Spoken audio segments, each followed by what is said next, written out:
Um homem dado a estudos de ornitologia, por nome Macedo, referiu a alguns amigos um caso tão extraordinário que ninguém lhe deu crédito. Alguns chegam a supor que Macedo perdeu o juízo. Eis aqui um resumo da narrativa.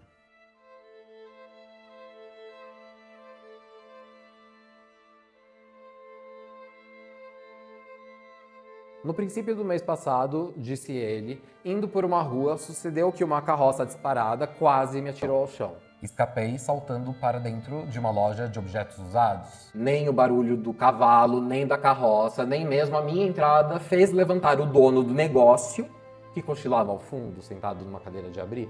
A loja era escura, atulhada das coisas velhas, tortas, rotas, enxovalhadas, enferrujadas, que de ordinário se acham em meio à desordem do negócio.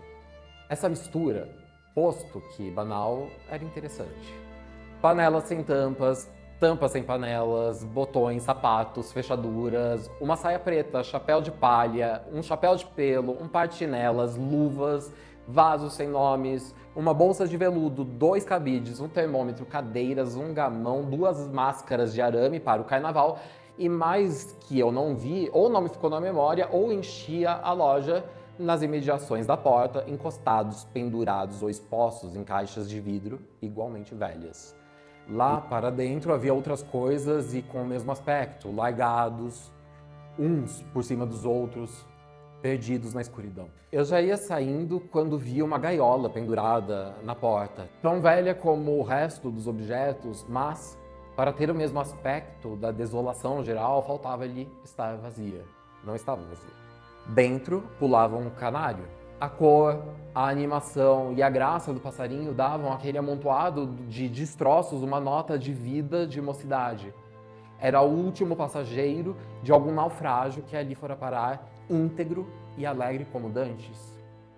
Logo que olhei para ele, entrou a saltar mais abaixo e acima, de puleiro em puleiro, como se quisesse dizer que no meio daquele cemitério brincava um raio de sol. Não atribuo essa imagem ao canário, senão porque falo agente retórica. Em verdade, ele não pensou em cemitério, nem em sol, segundo me disse depois. Eu, de envolta com o prazer que trouxe aquela vista, senti-me indignado com o destino do pássaro e murmurei palavras de azedume.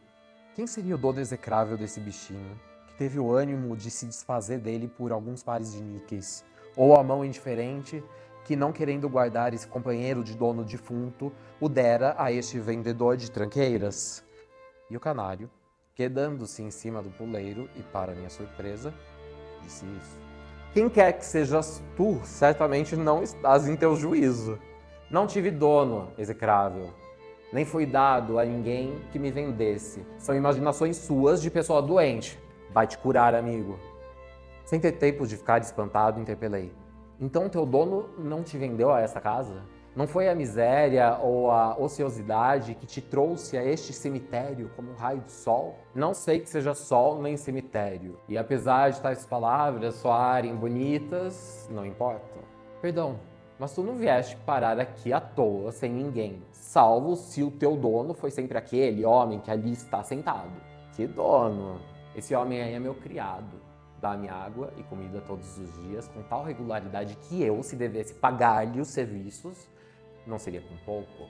Mas os canários não pagam criados. Em verdade, se o mundo é propriedade dos canários, seria extravagante que eles pagassem pelo que está no mundo. Pasmado das respostas, não sabia mais que admirar. Se a linguagem, se as ideias. Olhei em volta de mim para verificar se eu estava acordado.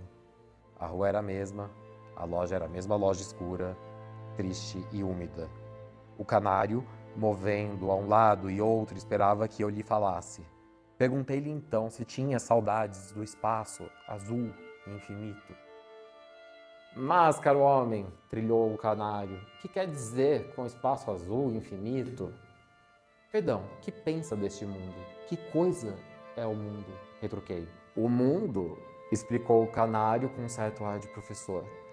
O mundo é uma loja de Belchior, com uma pequena gaiola de taquara quadrilonga pendente de um prego. O canário é o senhor da gaiola que habita e da loja que o cerca. Fora daí, tudo é ilusão e mentira. Nisto acordou o velho e veio a mim arrastando os pés. Perguntou-me se queria comprar o canário. Indaguei se eu adquirira como o resto dos objetos que vendia e soube que sim, que o comprara de um barbeiro acompanhado de uma coleção de navalha. As navalhas estão em ótimo estado, disse ele. Quero só o canário. Paguei-lhe o preço, mandei comprar uma gaiola vasta, circular, de madeira e arame, pintada de branco, e ordenei que a pusessem na varanda da minha casa, donde o passarinho poderia ver o jardim, o repuxo, um pouco de céu azul. Era meu intuito fazer um longo estudo do fenômeno, sem dizer nada a ninguém, até poder assombrar o século com a minha extraordinária descoberta. Comecei por alfabetar a língua do canário, por estudar a estrutura da sua linguagem, as relações com a música, os sentidos estéticos do bicho, as suas ideias, reminiscências. Feita essa análise textual e psicológica, entrei propriamente na história dos canários, na origem deles, primeiros séculos, geologia, flora das Ilhas Canárias, se ele tinha conhecimento da navegação, etc. Conversávamos longas horas, eu escrevendo as notas, ele esperando, saltando e cantando. Não tinha mais família que 2 criados, então ordenei-lhes que não me interrompessem, nem mesmo que por motivo de alguma carta ou telegrama urgente ou mesmo uma visita de importância. Sabendo ambos, criados, das minhas ocupações científicas, acharam natural a ordem e não suspeitaram que o canário e eu nos entendíamos. Não é necessário dizer que eu dormia pouco. Acordava 2 a 3 vezes por noite, passeava à toa, sentia-me com febre.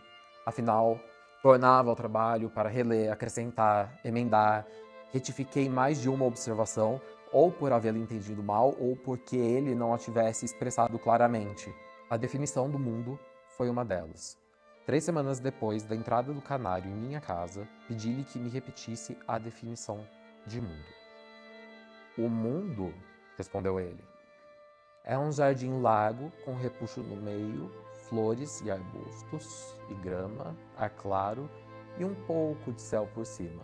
O canário, dono do mundo, habita uma gaiola vasta, branca e circular, onde mira o resto.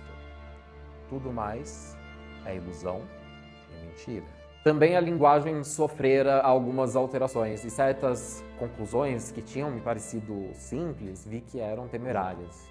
Não podia ainda escrever a memória que havia de mandar para o Museu Nacional, ao Instituto Histórico e às universidades alemãs, não porque faltasse matéria, mas para articular primeiro todas as observações e retificá-las. Nos últimos dias, não saía de casa, não respondia às cartas, nem quis saber de amigos, nem de parentes. Todo eu era canário. De manhã, um dos criados tinha a seu cargo limpar a gaiola e pôr-lhe água e comida. O passarinho não lhe dizia nada, como se soubesse que a esse homem faltava qualquer preparo científico. Também o serviço era um dos mais sumários do mundo. Um sábado, amanheci enfermo. A cabeça e a espinha doíam-me. O médico ordenou absoluto repouso. Era excesso de estudo. Não devia ler nem pensar. Não deveria saber sequer o que se passava na cidade e no mundo. Assim, fiquei 5 dias. No sexto, levantei-me e só então soube que o canário, estando criado a tratar dele, fugira da gaiola. O meu primeiro gesto foi de esganar o criado. A indignação sufocou-me e eu caí na cadeira.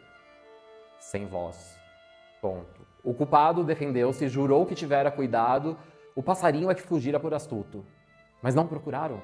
Procuramos, sim senhor. A princípio trepou no telhado, trepei também. Ele fugiu, foi para uma árvore. Tenho indagado desde ontem. Perguntei aos vizinhos, aos chacareiros. Ninguém sabe nada. Padeci muito. E quando finalmente a fadiga havia passado, pude sair à varanda e ao jardim. Nem sombra do canário.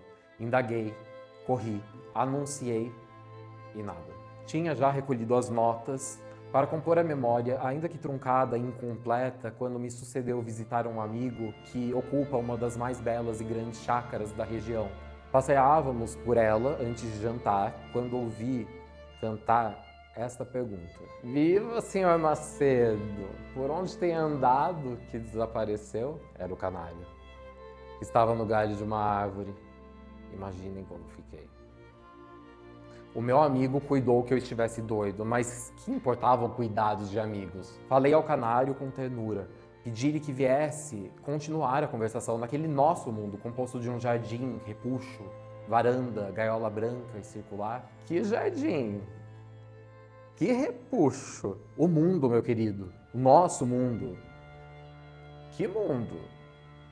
Tu não pedes mesmo os maus costumes de professor. O mundo, concluiu o canário solenemente, é um espaço azul e infinito, com o sol por cima.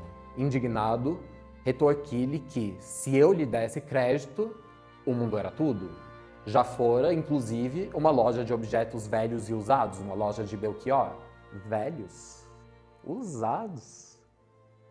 Mas a mesma loja de Belchior?